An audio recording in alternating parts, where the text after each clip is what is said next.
Faslun fi mubtilatil wudu'i, fasal yang menerangkan perkara yang membatalkan wudu. Perkara kang batalake wudu iku papat.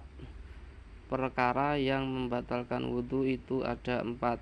Siji, perkara kang metu saka kubul utawa dubur, rupa apa bae kejaba mani.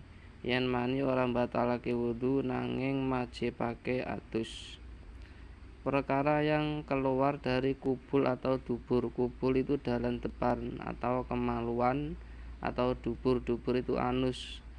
Dari segala sesuatu yang keluar dari depan belakang itu membatalkan wudu. Berupa apa saja kecuali mani. Kalau mani itu tidak membatalkan wudu, tapi mewajibkan mandi besar maksudnya.